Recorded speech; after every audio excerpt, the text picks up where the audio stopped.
This track is so bumpy. I don't know if this footage is going to be any good. And I don't want to go too quick because I'm worried about the camera falling off. But now I'm away to do a bit of stealth camping, wild camping, whatever you want to call it. Bit of a kind of dry run bug out. Just a bit of fun really, but I thought I'd film it. Go pretty deep into the woods, nowhere around here. This is just a little track on the way in. This road is bumpy as hell.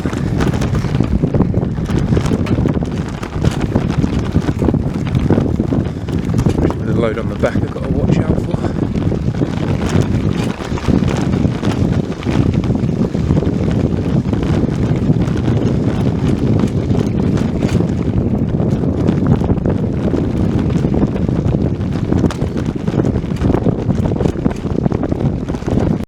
Just came across these blackberry bushes all the way around here, all there.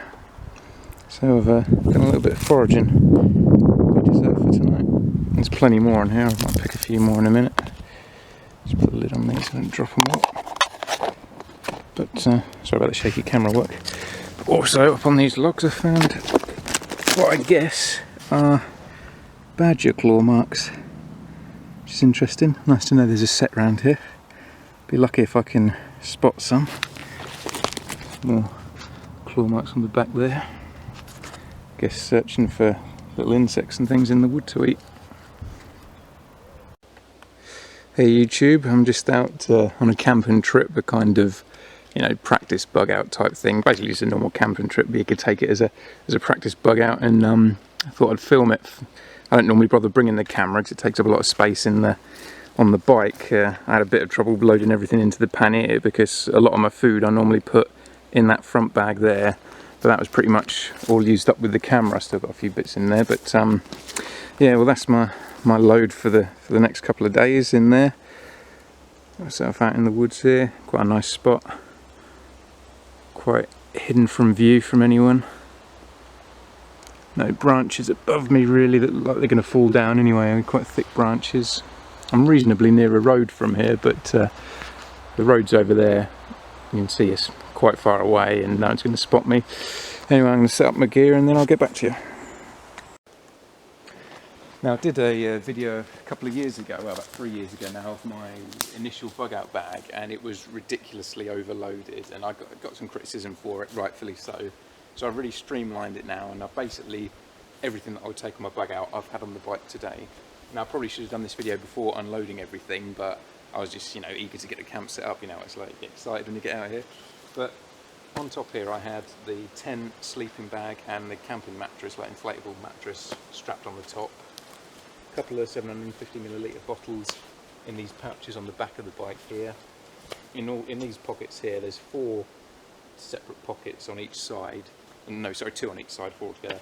And I basically just threw whatever I could in those, you know, food everywhere, you know, bath kit, you know, towel and toothbrush and toothpaste, toilet rolls bunched up, camping stove, gas cylinder for it, cooking equipment, my knife obviously, a little first aid kit, little emergency whistle in here. A little personal alarm that I'm going to hook up to the bike because I'm paranoid about someone coming along and stealing it in the night.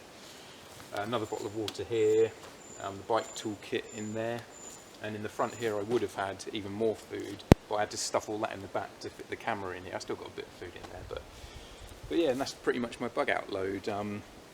My new bug out bike, well, my new bike in general. I did a video on my old bike a few years ago, and that was hellish to ride. It was so difficult to ride. This one is so, I mean, especially with the load on the back. I mean, the other one was terrible, but this is so smooth to ride. Now all these bags are easy to take off. This one here is held on with carabiner clips. This one here has just got Velcro straps you undo to pull it off. This one here has a clip on the back to come off. Now if you keep your vital stuff in the front here, if you do need to, you know, if I had to ditch the bike, I could just easily unclip this, throw it over my shoulder, and even though I will have lost quite a bit of stuff, like I still have enough in here to survive. I always make sure I've got the essentials in here, you know, some food, some water, ways to make fire, blah blah blah. So yeah, that's the bug out bike set up. Now call me paranoid, but whenever I'm out here, I always like to set up an alarm. I've got one of those little rape alarms that I tie around the wheel there, and then set up down here with a few twigs, so if anyone grabs the bike and tries to pull it away,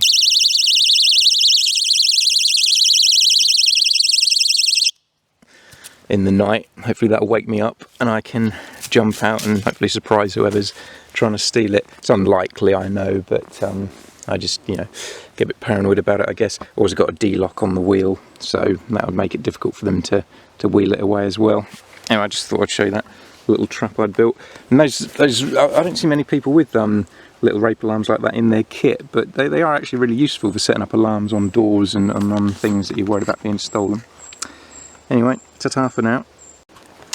Just gathering potential firewood at the minute, just in case I do want to start a fire later on if it gets too cool. And I'm putting the wood here in a sunny spot to try and dry it out, because last night it was raining quite heavily, so everything's damp and sodden, which is a sodden nuisance.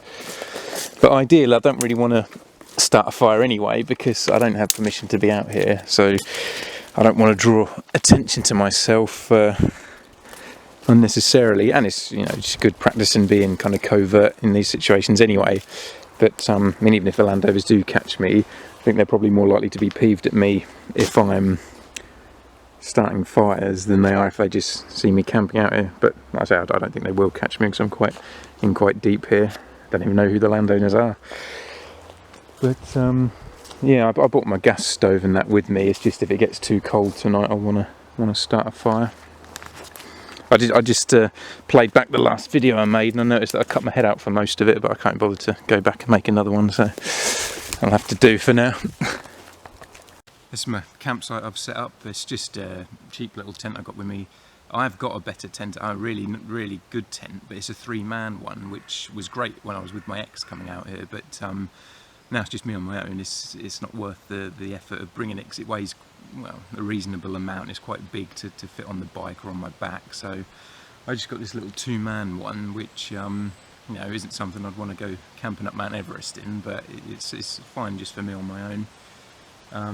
No condensation inside, which is a rarity, because even on that the good tent I've got, it used to get quite a bit of condensation inside in the morning, so I was impressed with that. But yes, I mean, this one's pretty much lightweight. I mean, it weighs nothing, so it's fine just for coming out in the woods like this and staying in. Anyway, yeah, this is the first time I've brought my camera out with me camping, and it's kind of fun making these videos, but at the same time I do kind of wonder what to do, because I've had people request me to do more videos and that, but there are so many people on YouTube doing outdoor videos. I mean, there are literally thousands of people doing videos of lighting fires or building shelters, and I kind of think, you know, is there really any point me adding to the mix? What can I add? I mean, there are people out there far more adept at it than I am doing these videos, but then if I don't do that, what do I actually do? It's probably quite boring just seeing me kind of babble on about, oh well, I'm camping. But you know, because I have done some bushcraft courses, not many, but I've done a few, so I know the basics. I mean, I know how to build a shelter, even though I prefer having a tent, to be honest. Especially in England, where the weather's quite predictable, I want to have shelter all around me. I don't just want, you know, a sort of a tarp over the top of me between 2 trees or whatever. And building a proper shelter out of wood and that, you know, it's a lot of effort and it takes a lot of courage. It's fun to do, to be honest, but you know, call me a ponce, but I just feel more comfortable in a tent. I'd much rather have a tent with me all the time when I'm out. So yeah, I've set up camp here, and it's quite a nice tranquil spot. Now a lot of people think, you know, because one of my bug out options is to come out here, people think that I'm just going to kind of, at the slightest sign of trouble, run out here Rambo style and sort of live off the land and eat things that would make a billy goat puke or whatever. But it's not like that at all. It's, you know, it would pretty much be a last ditch thing, and it would only be for the sake of a few days. I'm not thinking I'm going to come and live out here indefinitely. You know, I'll just, you know, for a few days till the heat dies down, whatever the problem is, or even just to get my shit together and decide what I am going to do next, and get away from everything, just chill out here, get my thoughts together. So yeah, it's not, personally I don't think it's as silly as idea as a lot of people like to make out. because it's, you know, it's almost just like going on a little camping trip for a few days, while there might be issues around where you live. Now, I've been watching these doomsday prepper shows as well, which I really enjoy, but at the same time I think some people are worried that gives a bit of an odd impression of preppers. And in a way I think the UK, the American one's Doomsday Preppers, and there's Doomsday Castle and Apocalypse 101. There's a UK one just called UK Preppers. There's only been 2 episodes of that because there just aren't as many preppers in the UK. And in a way that show is a more realistic look at preppers, because in the UK show you haven't got people massing thousands of guns or buying big compounds or you know, getting their kids dressed up in gas masks and chemical suits and doing drills every weekend, which is, you know, probably the rarer side of prepping, you know. And in the UK show just shows a bit more of a down-to-earth look at preppers, though at the same time it has a more patronising tone. In the UK version, I don't know if anyone's seen it, but the music in the background is always this kind of doop type, you know, music, as if, oh, look at these silly people, you know, these eccentrics up to no nonsense. Whereas the American one has, you know, sort of a bit more of a serious tone, at least in the music. And I guess you don't know what. I mean, I've been involved with a TV show before where there was this kind of behind-the-scenes type reality thing. And it's so manipulated. The producers will take people aside and say, oh, can you just, you know, cause an argument here or something to make things more exciting. So you don't know how much of what you see in the American preppers shows is orchestrated by the producers just to make it seem more exciting. Because the American one is more exciting than the English one to watch. It's a lot more fun to watch. Even I think, like I say, the English one's probably a bit more of a down-to-earth look at preppers. So, anyway, I came out here and I bought this knife with me. Now, I'd just bring my Mora clipper. Actually, this is the first time I brought my companion out with me, it's sort of my replacement for the clipper, and my Tool Logic. But I got to admit, I have no practical use for this knife. I have no business with this knife out here, but I saw it cheap. It was like £8, and I just thought it looked cool, to be honest. You know, you got to have fun with these things. I think we've all, no matter how seriously you try and take it, we've all just bought things like this because we think it looks cool, and I have done that. It is actually quite a fun knife for throwing because the blade is heavier than the handle, so it makes quite a good throwing knife. Though the handle did crack a little bit, only ever so slightly, like it's not even a centimetre's crack, but and I guess it's to be expected from an £8 knife.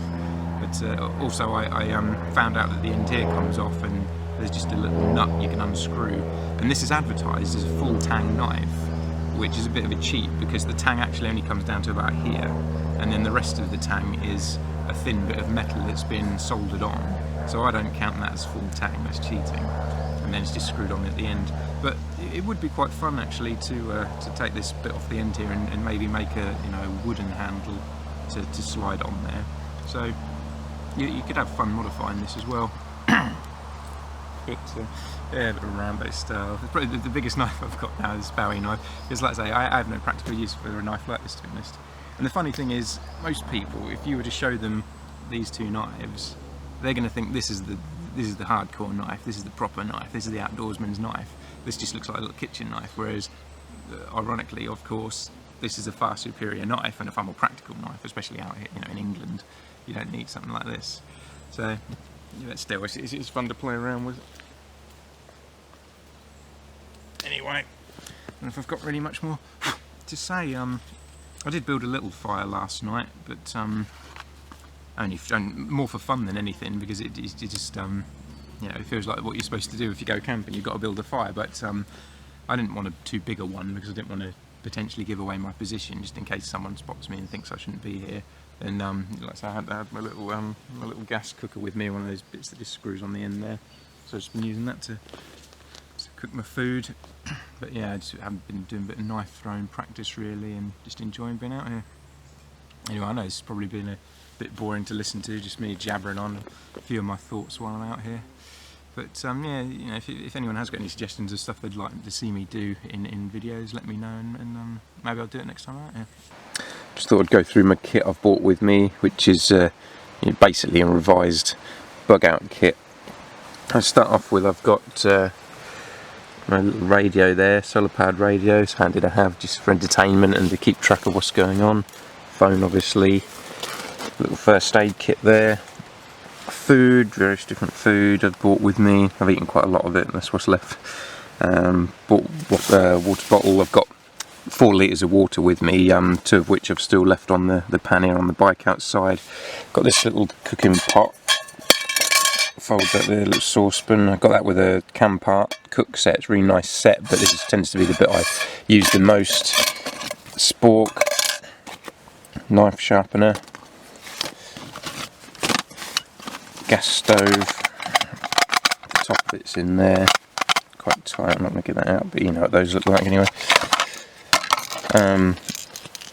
Waterproof match container, which also doubles as a whistle, and compass, more food, toilet roll, another bottle of water. Got my toiletries in here. Basically I had a microfiber towel in there that I've taken out now. It's over here. Just a little tube of toothpaste and a little toothbrush. And I bought my night vision monocular with me this time as well, just for shits and giggles really. Although obviously it does have practical purposes, it's mainly just for fun. I bought it this weekend. It's not, I wouldn't say that was an essential in my pack. Had some glow sticks with me as well. I let off one of those last night just to light up the tent in the evening. Obviously, sleeping bag, inflatable mat. Under there I've got inflatable pillow, and the tent itself, and that's, you know, pretty much my kit now. Oh, and also on my person I keep, I don't know how well this is going to show up, but I got my Mora knife. I always keep on me, a little flashlight here, which is on a cord there, so if it falls out of my pocket, I'm not going to lose it. But there's a little clip kind of halfway along, so if I need to take that off there easily and pick it up I can. And then in this pocket I've got, I always keep my backup knife. It's my little Toologic, which also has a fire starter on it and a whistle too. So yeah, it probably doesn't seem like much, but I mean that's really all I need to get me through a few days out here. Especially to fit on the bike. Anything more than that's just not really going to fit. I mean, as I said before, that bag there is pretty much taken up with my camera and tripod when I'm making videos, but that would be a bit of extra room, but I'd probably just use that for extra food really, and water, because they're the essentials. Yeah, I can boil the water. I've got water purification tablets in the first aid kit as well, so I've got 2 ways of purifying water. I've got 3 different ways of making fire, because I've got a lighter I brought with me as well, which I always keep on in my bike kit anyway. I've got a little bike tool kit and puncture repair kit and all that on the bike, and a pump, which are mainly just for the bike, but I mean the tool kit that comes with it can be used for other things, so that's pretty much got me covered really. Now the only thing I didn't bring with me that I would have in a bug out scenario is my air rifle, because it's just not worth the hassle if someone sees me wandering around with it and they think it's a real gun, and then the next thing I know I've got an armed response unit taking pot shots at me. But yeah, everything else that I would take in a bug out I've got with me here. And also I forgot to mention some of the more boring things. I mean, I carry a couple of spare pairs of socks with me, and a rain poncho as well. Because socks especially, I think I get really uncomfortable once I've had a pair of socks on for a day or two. They get a bit wet or grubby or whatever. But yeah, this is the contents of the first aid kit. Got loads of different size plasters in there, a couple of different size bandages, got a few sterile field dressing there, triangular bandage, super glue, which as well as fixing me up, I can use that to fix up, you know, the bag or the bike if I need to. Water purification tablets there and there. Some Pandol Extra. I find they're the best pain relief tablets that I've had before. Rubber gloves. Some what do you call them? Cleansing wipes, and a load of safety pins. Probably could do more of those cleansing wipes because they're handy just to wash your hands in general rather than wasting water, which I tend to do when I wash my hands. Just got some noodles on at the minute, waiting for that to start to boil up.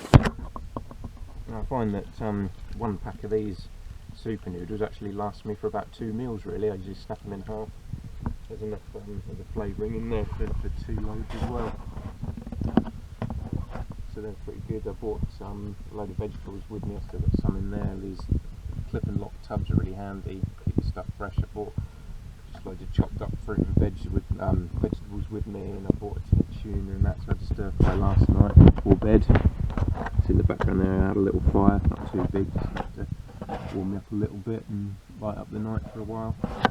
Another thing my kit also forgot to mention earlier is one of those little fold up trowels. I mean, that's only pound out of Poundland. I remember seeing them in there a couple of years ago and kicking myself for not getting any, and then last year they didn't have any in for some reason, not in the one local to me, and I was gutted, but I saw them in there this year and bought a load of them.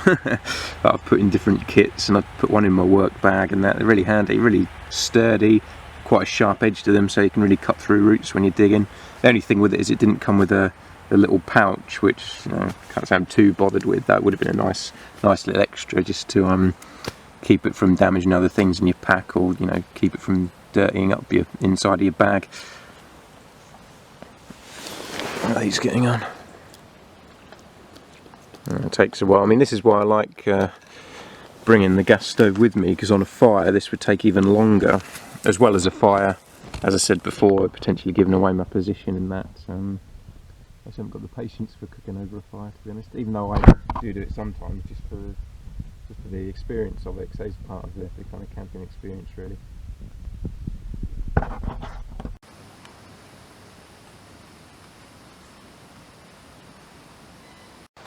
Nice thing about this saucepan is that it doesn't stain at all on the bottom, which is really nice. A lot of pots you use, I don't know if it's aluminium or something, but a lot of pots you use, they stain really badly, but whatever material that is made of, it keeps really nice and clean, which appeals to me.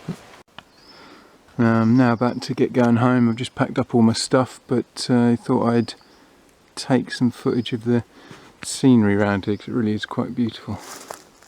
So you can never really capture how nice it looks on film, I don't think, but I'd give it a go.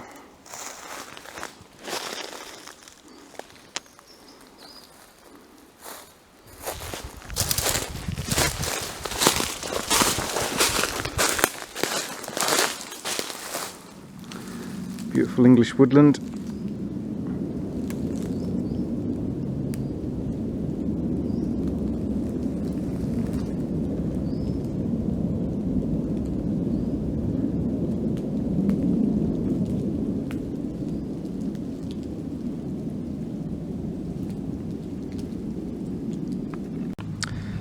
Another thing down this road is there are quite a lot of old bottles and Coke cans and beer cans or whatever, and as much as that irritates me that people keep littering down here, that could be useful if I desperately needed a bottle to gather water in, or a metal tin to boil the water in and purify it.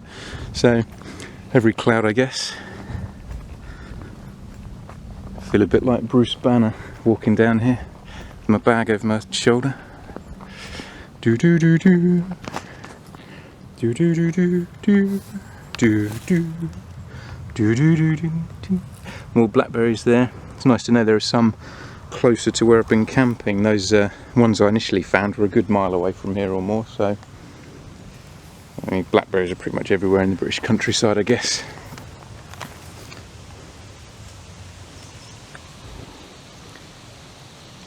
See how nice it is down here. Not much traffic at all comes down this road. It's pretty kind of backwaters area. Anyway, that's the end of my trip for now, so thanks for watching.